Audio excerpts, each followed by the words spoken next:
It all adds up to about 2.25 million annually this year, I think. That's my friend Justin Welsh. He's built a one-person business which does over $2 million a year with over a 90% profit margin. And in this short video, he's going to share with us the roadmap that he followed. And my goal was to sort of disconnect from that and build something that was a bit more automated. The difference between his two courses, Content OS and LinkedIn OS. The difference between the two courses is pretty simple. How he guided his wife. What is it that you told Jennifer? Yeah, Here's Justin. Let's do this. You are doing outstanding profit. I mean, we're talking 90+% margin, a one-person business with $2 million annual turnover. Talk to us a little bit about how you managed to make that happen. I can give you sort of the roadmap, which was, I built a successful consulting and advising business, which was probably doing about 750 to 800 grand in my maybe second year. I can't remember exactly, but that sounds about right. And when I was doing that, I was spending a ton of time coaching, mentoring, advising, consulting. I was always on Zoom meetings. And my goal was to sort of disconnect from that reality and build something that was a bit more automated. As I grew on LinkedIn in 2019, I released this like little piddly $50 course, and I had like 30,000 followers, and I sold 75 grand of it in 18 months, which is not what I want to make as a person who makes the money in my household, but it was cool to see that I made 75 grand from that course. And I just kept building and building and building and building my LinkedIn audience. And then I re-released it as a new, more modern course, in 2021 at $150. And I started doing about 50 grand a month with that course. Second course, which I released, is more kind of focused on Twitter users and things like that, newsletter writers. That got up to about, 70, 80 grand a month. In between the two courses, I think on average, I probably do today, steady state, maybe 160 to 170. And so I was like, oh, this is really good revenue. And so I was like, how can I make more, maybe some recurring revenue to add a new and unique revenue stream? Because I have so many followers, I have so many students in my courses, and now I have a one-click upsell on my course that 25% of people activate, which is a subscription for $9 a month, where they get an email from me with social media tips and tricks. That is a $24,000 MRR business that is me sending one email. It doesn't matter if it's one subscriber or 1 million subscribers. It's still just one email. So that started to add some recurring revenue to my revenue stream. Then I built my newsletter up using my top of funnel audience to over 100,000 subscribers. And pretty soon when you have 100,000 subscribers, you can make 5-6 grand an issue in sponsorships. So then I was getting paid to write my newsletter. I had the recurring revenue subscription. I had 2 courses. And then every once in a while, here and there, I might fill little 30 or 40 minute blocks of my time with, one-on-one coaching, consulting, or advising. So that is how the business has added up. And then you throw in affiliate deals and things like that. It all adds up to about, I have a run rate of about 2.25 million annually this year, I think. Now you have 2 courses, LinkedIn OS and Content OS. Full disclosure, I'm an affiliate on both. If you want to know more about them, just go to productiveinsights.com/LinkedIn OS or productiveinsights.com/Content OS.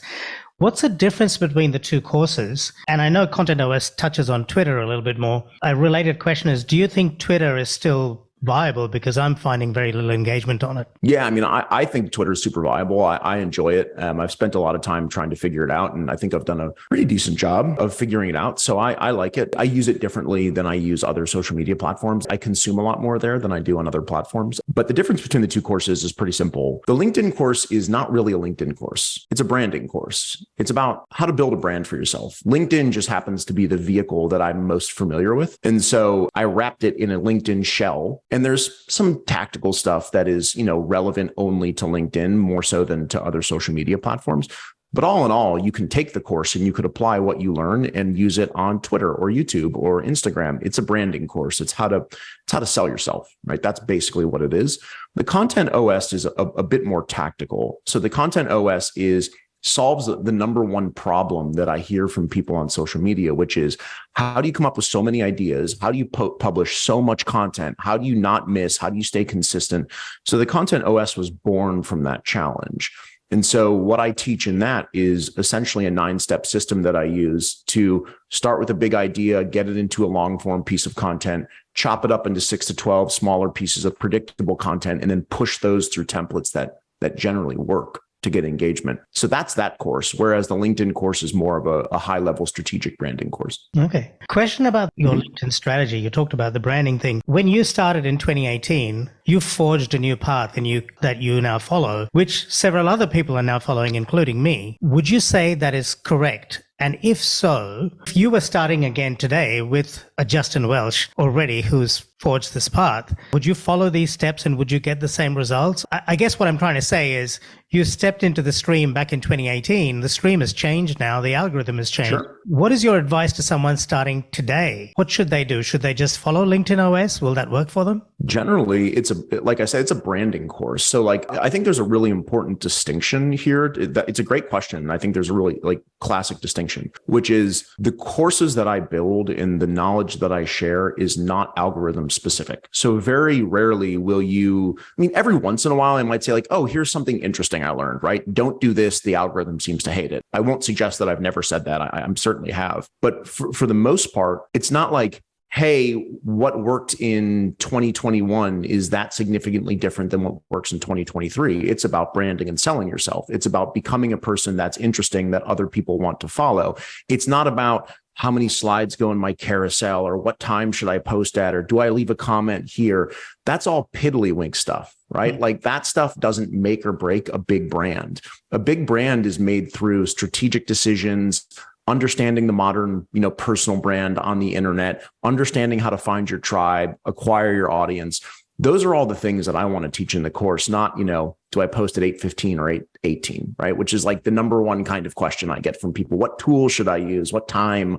What image? None of that stuff matters. Learn how to become a holistic brand and get to all the tactical, minute stuff that might give you a half percentage point improvement down the road. So to answer your question in a very long-winded way, yes, I would follow the same branding strategy because I believe most branding principles are pretty timeless.